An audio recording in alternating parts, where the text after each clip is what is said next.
வணக்கம் நண்பர்களே. நாம் தினமும் குடிக்கும் தண்ணீர் நம் உடலின் ஆரோக்கியத்திற்கு மிகவும் முக்கியமானது. தண்ணீர் குடிப்பதன் 5 அற்புத நன்மைகளை பார்க்கலாம். முதலாவது, தண்ணீர் உடலை நீர்ச்சத்துடன் வைத்திருக்க உதவுகிறது. இதனால் சோர்வு குறைந்து புத்துணர்ச்சி கிடைக்கும். இரண்டாவது, தண்ணீர் செரிமானத்தை மேம்படுத்துகிறது. உணவு எளிதாக ஜீரணமாகி வயிற்று ஆரோக்கியம் பாதுகாக்கப்படுகிறது. மூன்றாவது, போதுமான அளவு தண்ணீர் குடிப்பது சருமத்தை ஆரோக்கியமாகவும் பொலிவாகவும் வைத்திருக்க உதவுகிறது. நான்காவது, தண்ணீர் உடலில் உள்ள நச்சுப் பொருட்களை வெளியேற்றி சிறுநீரகங்களின் செயல்பாட்டை மேம்படுத்துகிறது.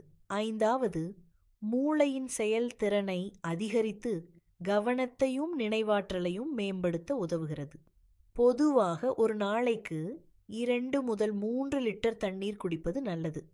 ஆனால் உடல்நிலை மற்றும் மருத்துவர் ஆலோசனைக்கு ஏற்ப அளவு மாறலாம். இந்த தகவல் பயனுள்ளதாக இருந்தால் லைக் செய்யுங்கள், சேனலை சப்ஸ்கிரைப் செய்யுங்கள்.